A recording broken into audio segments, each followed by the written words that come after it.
A ver si ya está Carolina. Hola Carolina, buenos días. ¿Me escucha? Hola, ¿cómo está Nelson? Sí, lo escucho muy bien. Ya estamos, la estamos viendo en vivo y en directo. Agradecido siempre, mi querida amiga, de darnos ese chance, esa oportunidad de conversar con nosotros. ¿Cómo está Carolina?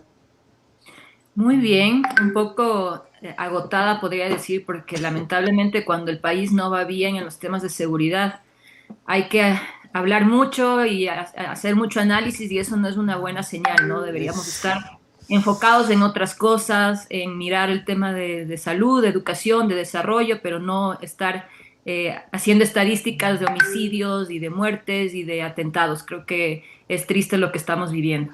Totalmente, y peor, Carolina, con lo que pasó hace pocos días, algo que se venía como anticipándose, algo que veníamos incluso acá en el noticiero, como todos los días estamos hablando, decía, va a pasar algo más grave, va a aumentar este asunto, esto se está descomponiendo, el gobierno no hace nada. Carolina, dentro de todos esos análisis que hacen, ¿qué significa ahora el hecho de que ya estamos teniendo este tipo de ataques con bombas? Bueno, Nelson, justamente veníamos ya anticipando y de eso Sí. se trata. Esa es la capacidad que debería tener el Estado a través de su sistema de inteligencia de poder construir escenarios con tendencias. Ese es el trabajo de inteligencia que debería existir. Cuando ya vimos, de hecho, lo que sucedió en Cristo del Consuelo no es el primer suceso alrededor de esto. La misma policía señaló en sus datos que desde inicios de 2022 se han desarrollado 147 eventos con Wow. artefactos explosivos en Ecuador. Y de estos, bueno, claramente el 99, 49.7 están ubicados, ¿no es cierto?, en el DMG, lo que constituye los cantones de Guayaquil, Durán y San Borondón, es decir, 72 eventos. De estos 72 eventos, 49 son relacionados con artefactos explosivos y 5 con coches bombas. Entonces, ya hemos visto esto, incluso en el estado de excepción que fue de abril a junio más o menos, ya se continuaron a desarrollar en Esmeraldas, en Guayaquil, en diferentes puntos. Y ahora, tampoco es que todo está concentrado en el DMG, en estos cantones. Ya. A mí también me sorprendió mirar que también están provincias como El Oro, con 29 eventos con artefactos explosivos, luego Guayas, es decir, el resto de cantones, Esmeraldas y Santo Domingo de los Áchilas. Este es el orden del registro que tiene la propia Policía Nacional. Y obviamente preocupante, ¿no? Preocupante porque, como usted decía, se analiza, se ve, se está viendo, se está palpando, nos asustamos, pero parece que también a veces, no sé si algún tipo de responsabilidad tiene los medios de comunicación, pero parecería que ya tenemos, no sé cómo llamarlo, como, ok, un evento más, pero siento, Carolina, que no se está magnificando el asunto como debería. Una bomba. O sea, sí, hemos venido viendo que ayer, creo, antes de ayer, un ula con otro artefacto explosivo, granadas que aparecían, balas en unidades judiciales, asesinato de fiscales. O sea, pero parece ser que acá no pasa nada, está todo bien, el gobierno. Sí, justamente es como que lo ven muy lejano y distante, ¿no? Como que no pasa. A sus espacios de concurrencia o a sus espacios geográficos o territoriales de convivencia, ¿no? Cercano a quienes se encuentran en este momento en el poder. Y digo esto porque, claro, vimos lo de Esmeraldas, vimos lo que pasó en la cárcel de Guayaquil también. Entonces, como que, bueno, están en lugares alejados. Entonces, ahí Ajá. la pregunta que se genera es, bueno, ¿qué están esperando? ¿Están esperando que eso suceda en lugares como San Borondón, como Cumbayá, como en un centro comercial en el norte de Quito, etcétera? No podemos esperar eso, no podemos ser irresponsables a que eso suceda, ¿no es cierto? O a que eso genere en espacios de alta concurrencia de personas para decir, bueno, ahora sí tenemos que actuar Ahora y sí, recién. tenemos que hacer algo para realmente mirar algo que está a la vuelta de la esquina, cerca de mi casa, etcétera. No, eso no es el servicio público. El servicio público es precautelar la vida de todas y todos los ecuatorianos y mucho más de las personas que se encuentran en situación de vulnerabilidad. Y ahí lo que digo es, claro, o sea, no solamente vemos la parte de seguridad, pero ¿dónde está el tema de desarrollo económico, de desarrollo social, generar condiciones de vida digna de las personas, proveer de servicios básicos, el tema el derecho a la salud, de la educación? Todo eso construye un país, todo eso Mm. precautela la vida y todo eso construye el futuro de las personas para que no tengan que recurrir a actividades delincuenciales, no tengan que recurrir a ofrecimientos de la delincuencia organizada que les asegure un ingreso o que les asegure, ¿no es cierto?, un futuro o hasta una muerte a cambio de recursos para que sus familiares puedan vivir, ¿no? Es la respuesta a no tener una respuesta por parte del Estado. Es decir, Carolina, si hablamos de seguridad, podríamos ir al génesis del tema, que es darle oportunidad a esta gente que se ve obligada y volcada, porque hay que decir la verdad, tampoco es que son delincuentes por ser delincuentes, ni quiero romantizar tampoco el asunto. Pobrecitos, van, matan, dejen lo que maten, dejen lo que roben. Antes de continuar, quiero mandar un saludo a Ana María Jaramillo, que me dice que su papito Rigoberto Jaramillo nunca se pierde ningún programa, que ya ha visto el del karaoke 3 veces, dice, envió un abrazo. Walter Saquiciri también nos está viendo, muchísimas gracias. Carolina, dentro de los análisis que usted hace, de los estudios, ¿qué le da más coraje a usted cuando está haciendo estos balances? ¿Qué es lo que, madre, usted como dice, pero esto bien podría hacerse así, ¿no? ¿Qué es lo que más coraje le da a usted? Lo que más coraje me da es que hay totalmente indolencia política de quienes nos gobiernan. Entonces, siempre ecuatorianos y ecuatorianas tenemos que tener esto claro. Es un tema de decisión política. O sea, quien llega al poder define las prioridades. Define las prioridades en qué es lo más importante para quien está gobernando. Cuidar la vida de la gente, de las grandes mayorías, de las personas vulnerables, o simplemente dedicarse a gobernar para un sector o un espacio específico de poder. Entonces, eso es lo que más me duele, porque esto es una integralidad. O sea, yo podría decir, sí, me duele contar o hacer cálculos para mirar las tasas de homicidio, dónde están concentradas, dónde hay mayor frecuencia, pero no, o sea, el tema es la indolencia política de no tener las prioridades claras. Y cuando uno tiene las prioridades claras, cuando un gobierno tiene las prioridades claras, obviamente distribuye el presupuesto del Estado para atender las necesidades de las personas como una prioridad para precautelar la vida, y no se dedica a otras actividades, ¿no es cierto?, dejando y eso aplazando. Vamos a cumplir, ¿cuánto? Ya van a ser 2 años en 2023 y recién se está anunciando que en el 2023 se va a ejecutar los $1.200 millones de la policía, el presupuesto del sector salud, el presupuesto del sector social. Entonces nos siguen aplazando y no se dan cuenta que estamos caminando contra reloj. Entonces, lamentablemente, este gobierno cumplirá sus 4 años, se irá del poder y los ecuatorianos nos quedaremos con un país destrozado que tendremos que reconstruir desde cero para poder devolverle la institucionalidad, devolverle espacios que se preocupen realmente por la población, recuperar a los jóvenes, a los niños, los derechos básicos que la sociedad ya no debería estar exigiendo, sino deberían ya estar integrados en nuestro Estado. Y no deberíamos estar preocupados justamente en estar contando muertos, sino realmente en mirar cuántas escuelas, cuántos niños tienen un futuro, cuántas becas están entregando, cuántos jóvenes van a seguir estudiando. Eso debería ser nuestra preocupación. Lamentablemente se convirtió el gobierno en un contador de muertos, aunque suene feo, pero es así, solamente se dedican a contar muertos. Pero me deja preocupado una cosa, Carolina, 4 años, digamos, 3 que faltan, o 3 y pico, bueno, 2 y pico, bueno, saquen cuentas. Pero bacán, se va Guillermo, porque Guillermo se va a ir, siempre lo he dicho, todos los gobernantes son aves de paso. El problema es que en estos años puede la delincuencia organizada fortalecerse más, pues. Y entonces va a venir el otro. No quiero que vuelva el discurso de es que Guillermo no hizo, me fastidia eso, me fastidia cuando viene un gobernante y dice es que Correa no hizo, me fastidia.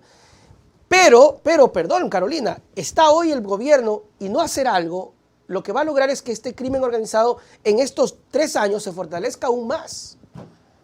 Es que esa es la peor amenaza que tenemos en este momento, la inacción del gobierno, porque el tiempo perdido no se recupera de la noche a la mañana. Claro. Claro, ahorita están tratando de reaccionar y un poco desorientados reaccionan, volviendo a constituir la Secretaría de Seguridad Pública del Estado, que es un organismo que no es algo nuevo. Ajá. Es un organismo que fue creado en el 2009 con la Ley de Seguridad Pública del Estado y que tuvo su forma en el Ministerio Coordinador de Seguridad. Entonces ya existía esa instancia encargada de planificar el sector seguridad, definir las prioridades, las políticas públicas, los presupuestos, cuánto se iba a invertir, qué proyectos, qué programas, etcétera.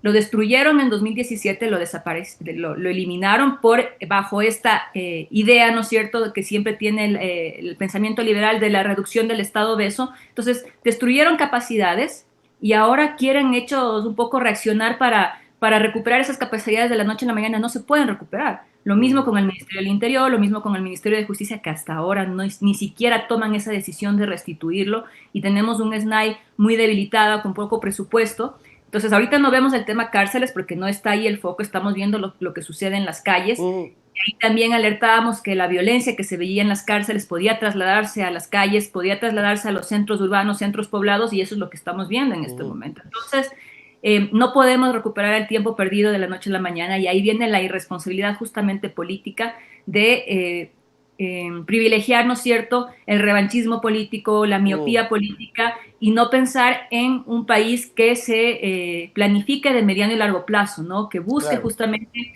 generar estabilidad políticas de Estado. Obviamente los gobiernos pueden variar y pueden tener una orientación o una visión diferente de cómo manejar las cosas, pero la institucionalidad debe continuar y debe reorientarse, pero no puede destruirse, no debe desmantelarse, porque luego lo que pasa es lo que estamos viviendo ahora. No tenemos capacidades para poder responder, no tenemos capacidades para prevenir y no tenemos capacidades justamente para poder construir un país de oportunidades para la gente, sino simplemente un país que cada día tiene la noticia de que hay más muertos y asesinados. Además que desmantelar sectores tan importantes y estratégicos, Carolina, eso es criminal, es decir, no es que va a parar. Gobiernos anteriores no es que eliminaron la delincuencia, se contrae, se reduce, se amolda, se cambia, pero es muy difícil que alguien venga y te diga vamos a acabar con la delincuencia, es complicado, y desmantelar estos sectores que te ayudan es difícil.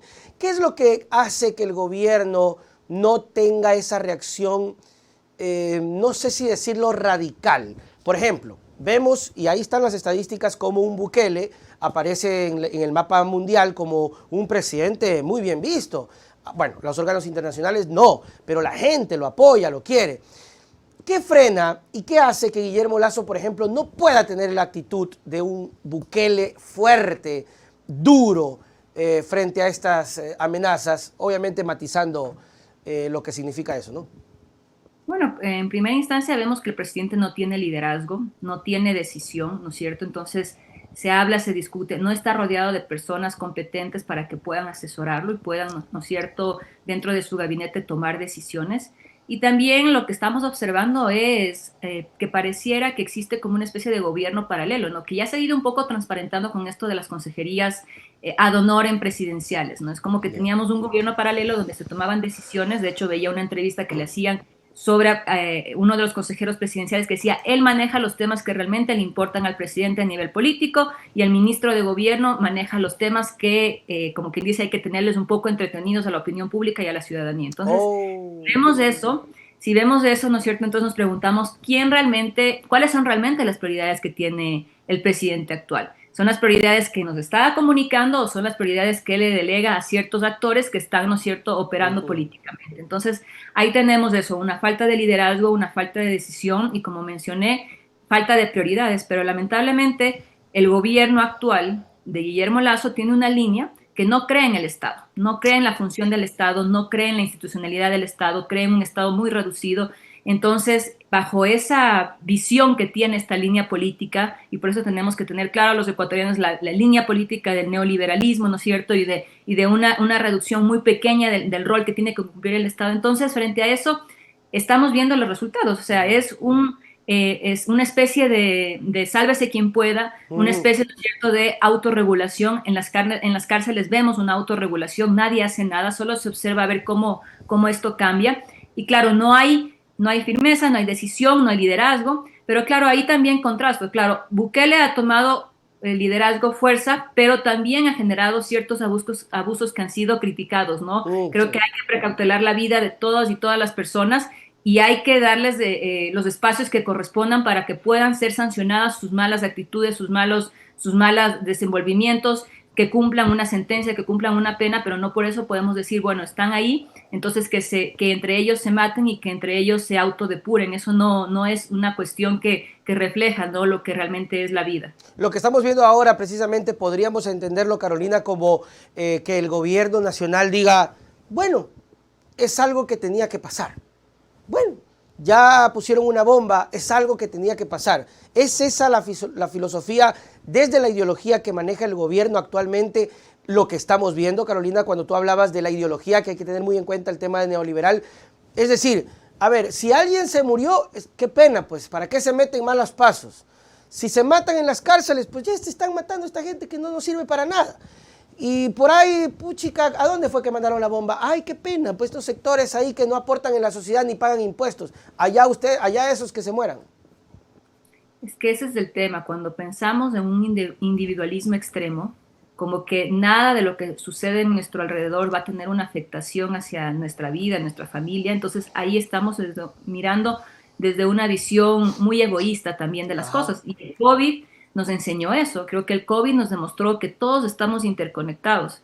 Y puede ser, ¿no es cierto?, que lo que sucede en un espacio tiene efectos dentro de nuestras realidades. Entonces no podemos tener una posición tan egoísta e individual, ¿no es cierto? Tenemos que construir condiciones dignas para la gente, para que todos puedan desarrollarse, para que tengan oportunidades, para que tengan derechos básicos y a partir de eso construir una sociedad que le dé oportunidades, se construyan espacios de trabajo, etcétera, y no necesitemos de estar preocupados por el tema de seguridad, porque la gente va a cumplir su trabajo, va a estar realizando, obviamente habrá espacios de sanción también para actores que tal vez no, o personas que no cumplan esto, pero ese es el país que deberíamos pensar y construir como un espacio colectivo, ¿no es cierto?, de trabajo, de sociedad, y no desde, bueno, esta es mi isla, entonces me voy a aislar aquí y no voy a esperar que el resto me afecte o vaya a tener algún impacto en mi realidad. Eso no es algo verídico y lo vimos, como decía, durante la pandemia, cómo estamos interconectados.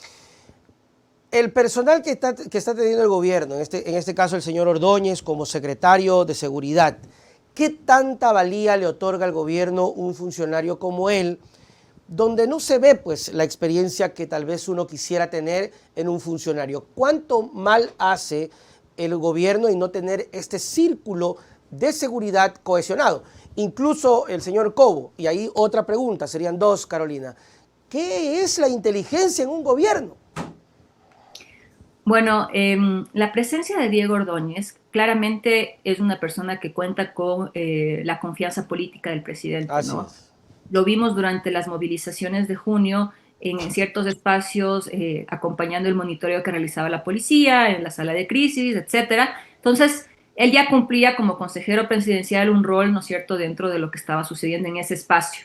Ahorita formalizarlo ya demuestra esa confianza política. Obviamente hubiéramos preferido que ahí exista una persona que tenga el conocimiento y la parte técnica, ¿no? Pero obviamente también el presidente va a privilegiar más la confianza política en un espacio tan delicado, ¿no? Entonces, eso es uno de los componentes. Claramente no tiene todos los conocimientos, pero uno no necesita tener todos los conocimientos si se rodea de personas que él pueden justamente aportarle y lo pueden asesorar adecuadamente.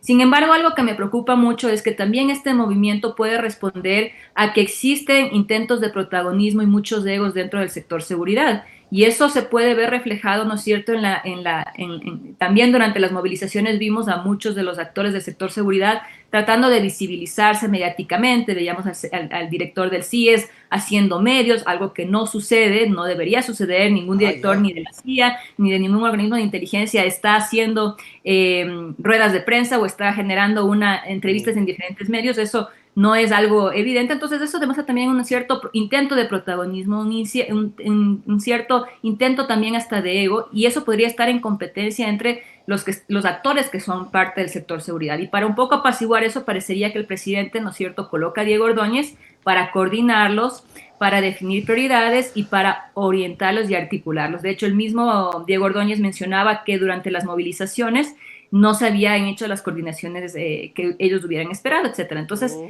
eso podría ser una de las señales. Y obviamente también es civil. Y en el momento actual el sector seguridad está totalmente bajo servicio pasivo, tanto de Fuerzas Armadas como policía, en estas tres áreas, en defensa, en seguridad y en inteligencia. Entonces, eso también genera, ¿no?, ciertas jerarquías internas. No es lo mismo ser un coronel en servicio pasivo que un excomandante de las Fuerzas Armadas o un excomandante de la policía. Ya se genera una división interna. Y claro, ahí el poder, el decisor político estratégico, que en este caso cumple el rol Diego Ordóñez, debería organizar un poco esa área. Sin embargo, a partir de la rueda de prensa de este domingo sobre el tema de Cristo del Consuelo, no se lo vio muy empoderado, no se lo vio liderando el espacio, tampoco con los conocimientos adecuados ni siquiera para informar a nivel político político, ni siquiera para informar a nivel de lo que había sucedido. Se lo vio al ministro del Interior liderando ese espacio, entonces todavía no queda claro cuál va a ser el rol que él realmente piensa cumplir y cómo él puede empoderarse de ese espacio para realmente hacerlo de manera efectiva, ¿no? Y ahí es donde, por ejemplo, las bandas surgen o se ríen o más bien se empoderan o se burlan cuando pasa eso, Carolina, cuando vemos un grupo de gobierno que se presenta, que habla, que elude, que no hay seguridad, el otro se mete en otra área, el otro no dice nada, el otro no efectúa, y acá el crimen realmente está organizado. De hecho, el nombre les cae, pero perfecto. Son crimen organizado. Están más organizados que el gobierno, que debería ser organizado. ¿Qué le toca hacer a la gente, Carolina, en estos casos de incertidumbre, de terror, de miedo? ¿Qué le toca hacer a la gente? Bueno, ante la ausencia de un Estado que esté en capacidad de dar una respuesta y de un gobierno que pueda priorizar realmente las necesidades de las personas, creo que lo que nos queda a los ciudadanos es la organización desde lo local. Creo que las elecciones seccionales en ese sentido pueden ser una respuesta justamente a ese vacío de Estado, a ese vacío de respuestas por parte del gobierno. Con esto no quiero decir que los GATS tienen la competencia exclusiva en temas de seguridad. La Constitución es muy clara y el gobierno no puede eludir su responsabilidad. La competencia de garantizar la seguridad integral de las y los ecuatorianos es del gobierno, del Ejecutivo, que tiene que ejecutar, trabajar, planificar las políticas públicas de seguridad y definir los presupuestos para esto. Entonces, el gobierno, el Estado, el Ejecutivo tiene esta responsabilidad. Los gobiernos autónomos descentralizados pueden integrarse en el eje de prevención. Cuando hablo del eje de prevención está todo lo que es recuperación y apropiación del espacio público, construir relaciones de buena vecindad, construir organización local, los temas de los comités de seguridad, ¿no es cierto?, a nivel barrial, los temas también, por ejemplo, de los botones de seguridad en las alarmas comunitarias. Hay un sinnúmero de acciones que se pueden generar, apoyar y fortalecer el rol de la policía comunitaria que tanto se ha perdido, las UPCs, ¿no es cierto?, poderles dar mantenimiento, apoyarles en temas básicos que el gobierno debería darles: gasolina, vehículos, mantenimiento a los vehículos, dinero para que puedan comer, etcétera. O sea, temas básicos que deberían estar ahí en el presupuesto de la policía, pero que lamentablemente hemos visto que se ha venido de menos. Entonces, ahí podemos, ¿no es cierto?, generar un espacio de organización desde lo local y de poder generar, al menos encubrir en algo, ¿no es cierto?, desde la organización en barrios, en comunidades, en parroquias, y poder de esa forma cubrir ese espacio que lamentablemente vemos que el Estado no cumple. Cuidarnos y cuidarnos, realmente mantener siempre nuestra vida, tratar de evitar ciertas cosas, coordinarse con la gente en los barrios, lo que usted decía, Carolina, que no queda más que hacerlo. ¿Cree que la consulta popular es la solución? No, no es la solución. Es totalmente, es una burla para los ecuatorianos que nos presenten una consulta popular bajo el pretexto de que eso va a cambiar en algo el tema de seguridad. El gobierno central tiene todas las herramientas. Hasta 2017 el Ecuador era uno de los lugares más seguros de América Latina. Para este año la violencia y la inseguridad estará multiplicada por 4, por sobre estados fallidos como Haití y un poquito por debajo por México y Colombia. Entonces, ya se ejecutaron políticas bajo las regulaciones actuales. Es un tema de decisión, es un tema de priorización, es un tema de políticas públicas, pero no podemos esperar, esperaría que no generemos ese populismo penal de querer incorporar preguntas sobre seguridad como adornos para en el fondo plantear preguntas que hagan cambios en la estructura o en la arquitectura institucional del Estado, que eso puede ser temas de fondo que se planteen y que pongan temas de seguridad como adornos a lo que podrían realmente estarse jugando de fondo. Ya tuvimos el tema de la ley de uso progresivo de la fuerza. Decían, no, es que con esa necesitamos esa ley para que la policía actúe, porque si no, entonces esto es una responsabilidad de la Asamblea. Ya se trató, ya se aprobó, ya está vigente. Los mismos ministros de Gobierno y del Interior han resaltado este proyecto de ley. A mi modo de ver, esta ley lo que hace es retomar lo que está en los convenios internacionales, en la Constitución, en lo que ya está en el Código Penal, y lo que hace es especificar en los casos de excepcionalidad, ok, tienen una herramienta, ahora hay que aterrizarlo eso en capacitación, en reglamentos internos, en protocolos de la policía, pero sobre todo en que se entrenen, porque si no están entrenados, entonces no van a estar en capacidad de cumplir efectivamente ese marco legal. Entonces, no es un tema de vacío legal. La misma Comisión de Seguridad de la Asamblea tiene varios proyectos de ley que está ahí, uno muy importante que es el Código Orgánico de Seguridad Integral, que incorpora la ley de inteligencia, la ley de Fuerzas Armadas, la ley de seguridad, trata de generar un espacio homogéneo en cuanto al marco legal. Entonces, no esperemos que no generen ese escenario de populismo penal, que no es momento en las actuales condiciones perder más tiempo, sino actuar y Actuar. decididamente responder. Totalmente, actuar. Carolina Andrade, experta en seguridad e inteligencia, muchísimas gracias por siempre acompañarnos. Sus palabras para despedirnos. Muchísimas gracias, Nelson, a ustedes, y un saludo a toda la audiencia, y bueno, espero verles en una próxima ocasión. Por supuesto, ahí la estamos molestando. Chau, chau. Muy bien, mis queridos amigos, actuar, lo dice Carolina, actuar, nada, mi querido presidente, don Guille, nada que la consulta popular, qué es lo que necesitamos, nada de vendernos humo con la consulta popular, eso es una gran, pero gran mentira, mis queridos pilluelos. Así que a estar muy atentos a todo lo que se puede venir.